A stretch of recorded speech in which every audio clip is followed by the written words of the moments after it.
जो मेरा पिछला वीडियो था 2 दिन पहले का, उस पे मैंने जो वीडियो बनाया था उसका टाइटल ये था कि क्या अल्लाह सर्वशक्तिमान है, क्या इस्लाम का ईश्वर सर्वशक्तिमान है, सनातन वर्सेस इस्लाम, और कौन है असली सर्वशक्तिमान। ये हमने उस वीडियो के माध्यम से बताया। तो उसी वीडियो के कमेंट सेक्शन में एक एक्स मुस्लिम है, ये सवाल पूछा है कि मैं एक एक्स मुस्लिम हूँ, मैंने पढ़ा है कि वैदिक काल से पहले भी भारत में शिव पूजा होती थी। इंडस वैली में जो पशुपति की मुहर और जो शिवलिंग मिले, क्या वो शिव पूजा का प्रमाण है? इस पर आपका क्या विचार है, कृपया जवाब दें। तो मैं इनको एक चीज बताना चाहता हूं कि इन्होंने जो कहा है कि वैदिक काल से पहले भारत में शिव पूजा होती थी, ये इनका ऐसा मानना है। तो शिव कब से पूजे जा रहे हैं, इस पर बहस से बड़ा जो है तथ्य ये है कि जो हम शास्त्रों में जाएं और शास्त्र क्या कहते हैं वो हम देखें। तो इनको जो जवाब है मैंने कमेंट सेक्शन में भी दिया है और अभी वीडियो के माध्यम से भी मैं देना चाह रहा हूं कि भाई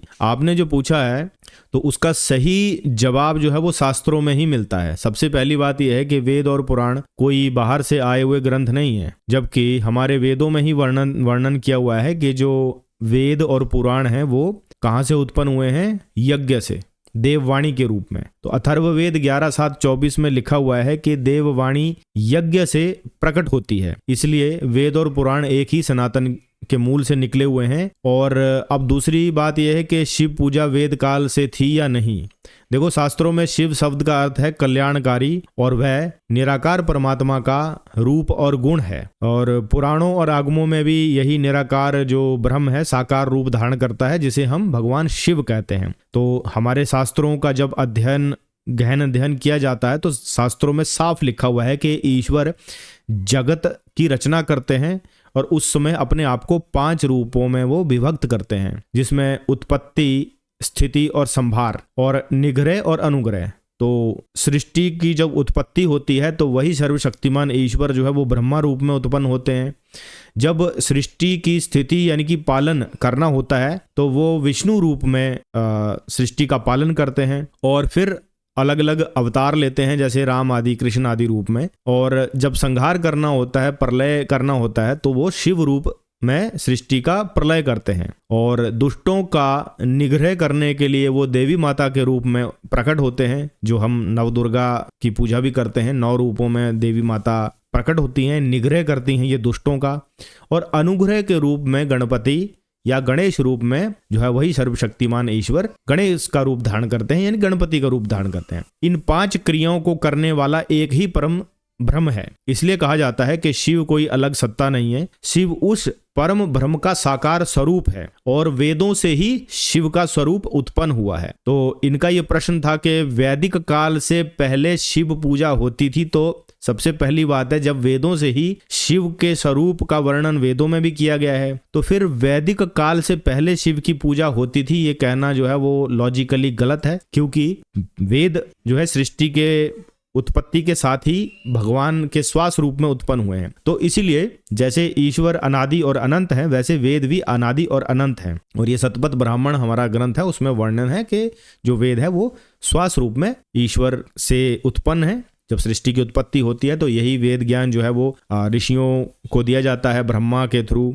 ब्रह्मा के माध्यम से। और ब्रह्मा कोई और नहीं, उसी ईश्वर का एक सृष्टि उत्पत्ति के लिए जो धारण किया हुआ रूप है। तो हमारा जो ईश्वर है वो सर्वशक्तिमान इसलिए कहा जाता है क्योंकि वो जगत की रचना करते समय अपने आप को 5 रूपों में विभक्त कर लेता है और ईश्वर जगत बनाता भी है और जगत बनता भी है। तो इसी को हम कहते हैं कि जो इस्लाम का ईश्वर है या क्रिश्चियनिटी के द्वारा जो परिभाषित ईश्वर है, तो वो क्या करता है, जगत बनाता तो है लेकिन जगत बन नहीं सकता है। जब आवश्यकता पड़ती है तो वो जगत में नहीं आ सकता। तो सनातन धर्म का जो ईश्वर है सर्वशक्तिमान इसलिए कहा जाता है क्योंकि सनातन धर्म का ईश्वर जगत बनाता भी है और जरूरत पड़े तो स्वयं रूप लेकर जगत में कार्य भी करता है। इसलिए जो शिव तत्व जो है वो वेद विरोधी नहीं है।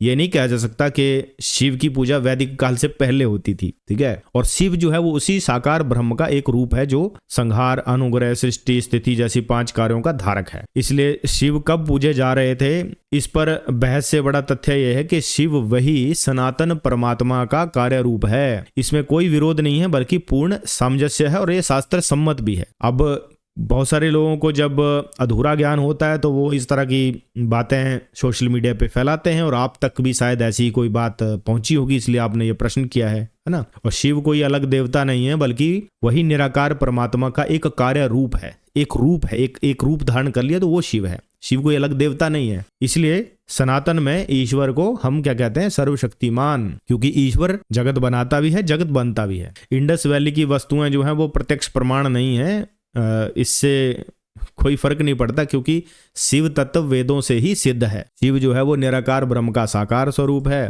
परमात्मा का साकार होना वेद पुराण दोनों में प्रमाणित है। अगर आप यजुर्वेद का 31 का 19 पढ़ोगे तो वहां पर लिखा हुआ है, प्रजा पश्चित चरती गर्भे अंतर जायमानो बहुधा विजायते। वही परमात्मा जो गर्भ के अंदर अजन्मा होते हुए भी बहुत रूपों में प्रकट होता है। तो वेदों में भी ईश्वर का प्रकट होना यानी कि साकार रूप लेना सिद्ध है। अब ये आर्य समाज वाले और बहुत सारे हमारे मत बन गए हैं सनातन के अंदर भी, जो कि इस तत्व को नहीं समझ पाते, क्योंकि उनमें गुरु शिष्य परंपरा नहीं है। तो जब गुरु शिष्य परंपरा नहीं है तो वो लोग क्या करते हैं, मनमुखी रूप से जो वेदादि शास्त्र हैं उनके अर्थों की व्याख्याएं करने लग जाते हैं। और इनकी जो व्याख्याएं हैं वो शास्त्र सम्मत नहीं है, ना ही आचार्यों द्वारा, जो हमारे परंपरा प्राप्त आचार्य हैं, वैष्णवाचार्य, राघवाचार्य, वल्लभाचार्य, रामानंदाचार्य, रामानुजाचार्य और शंकराचार्य, इन आचार्यों की व्याख्या से बिल्कुल विपरीत और बिल्कुल भिन्न व्याख्याएं ये कर रहे हैं। बहुत सारे यूट्यूबर आजकल बन गए हैं, आचार्य प्रशांत जैसे, ओशो जैसे लोग, जिनको शास्त्रों का कोई ज्ञान नहीं था। सदगुरु जैसे बहुत सारे हैं जो कि स्वघोषित, इनको हम कह सकते हैं, ये स्वघोषित गुरु हैं। स्वघोषित गुरुओं से कभी भी आपको सनातन धर्म का ज्ञान नहीं मिल सकता। तो आपको परंपरा प्राप्त आचार्यों से ही ज्ञान लेना चाहिए। और ये जो परंपरा है वो मनुष्यकृत परंपरा नहीं है। जो शंकराचार्य की परंपरा है वो मनुष्यकृत परंपरा नहीं है। भगवत गीता के 4थे अध्याय का पहला जब श्लोक आप पढ़ोगे तो वहां पर बड़ा स्पष्ट लिखा हुआ है कि जो भगवान है, जो श्री कृष्ण स्वयं वहां पर कह रहे हैं कि ये जो ज्ञान है वो मैंने सृष्टि के आदि में सूर्यदेव से कहा था। और सूर्यदेव कौन है? उत्पत्ति के देवता हैं, ब्रह्मा है साक्षात वो। इनको हम सूर्य नारायण भगवान भी कहते हैं, क्योंकि भेद है ही नहीं, वो तो एक रूप है। तो सृष्टि के आदि में ये जो ज्ञान है वो सूर्य को दिया, सूर्य ने उसके बाद अपने जो पुत्र वैवस्वत मनु को दिया, मनु ने राजा इक्ष्वाकु को दिया, और इस प्रकार परंपरा से ये ज्ञान राज ऋषियों ने जाना, ऐसा भगवत गीता में भी लिखा हुआ। तो परंपरा वहां पर सिद्ध है। भगवत गीता के 16वें अध्याय का 23वां और 24वां श्लोक ये बताता है कि तेरे लिए कर्तव्य और अकर्तव्य की इस व्यवस्था में शास्त्र ही प्रमाण है। तो हमारे शास्त्रों में ये बातें वर्णित है, तो इसीलिए ये जो ज्ञान है ये शास्त्रों से ही लेना चाहिए। और वैदिक काल से पहले शिव की पूजा होती थी, ये लॉजिकली गलत है, क्योंकि शिव का वर्णन वेदों में आता है। और वेद जो है वो अपौरों से हैं, किसी मनुष्य द्वारा नहीं रचे गए। और वेद किसी किताब में आप नहीं बांध सकते हो। 4 वेदों की जो किताबें आजकल छप रही हैं उसमें गलत अनुवाद हैं, गलत अर्थ कर दिए गए हैं। तो वहां पर अगर कोई चीज गलत लिख दी गई है तो उसको नहीं माना जा सकता कि वही बात जो है वो हमारी परंपरा प्राप्त आचार्यों द्वारा कही गई है। लोग कुछ भी मनमुखी व्याख्या कर दे रहे हैं। जैसे एक आता है कि नतस्य प्रतिमा अस्ति, कहते हैं कि उस ईश्वर की मूर्ति नहीं बनाई जा सकती। नतस्य प्रतिमा अस्ति का अर्थ ये नहीं है कि मूर्ति नहीं बनाई जा सकती। शब्दों पे अगर ध्यान दोगे तो शक्ति शब्द आता है, और वहां पर शक्ति तो लिखा नहीं हुआ है। वहां पर लिखा है उस जो नतस्य प्रतिमा अस्ति का अर्थ है उस ईश्वर के समान कोई नहीं है, उसकी समानता कोई नहीं है। जो निरुक्त में बड़ा साफ, निरुक्त और निघंटु जब पढ़ोगे तो उसमें बड़ा साफ लिखा हुआ है कि जो प्रतिमा का अर्थ है समानता। नतस्य प्रतिमा, उसकी कोई समानता नहीं है, ईश्वर के समान कोई नहीं है। तो ईश्वर अद्वितीय है, ये वहां पर इसका अर्थ है। उसका अर्थ ये नहीं है कि मूर्ति नहीं बनाई जा सकती। अदरवाइज ऐसा लिखा होना चाहिए था कि ईश्वर की मूर्ति नहीं बनाई जा सकती, ऐसा कोई शब्द भी नहीं है। नतस्य प्रतिमा का अस्ति है कि उसके समान कोई नहीं है। उसका गलत अर्थ समाज में गया, जाकिर नायक जैसे लोगों ने और आर्य समाज जैसे लोगों ने इसका गलत अर्थ लेकर समाज को भ्रमित किया है, और बहुत बड़ा अपराध है ये। उसी को हम अपने चैनल के माध्यम से एक्सपोज करते हैं। उम्मीद करता हूं आपको आपके जो सवाल है उसका जवाब मिल गया होगा। अगर और कोई सवाल है तो आप कर सकते हैं। जय श्री राम, हर हर महादेव।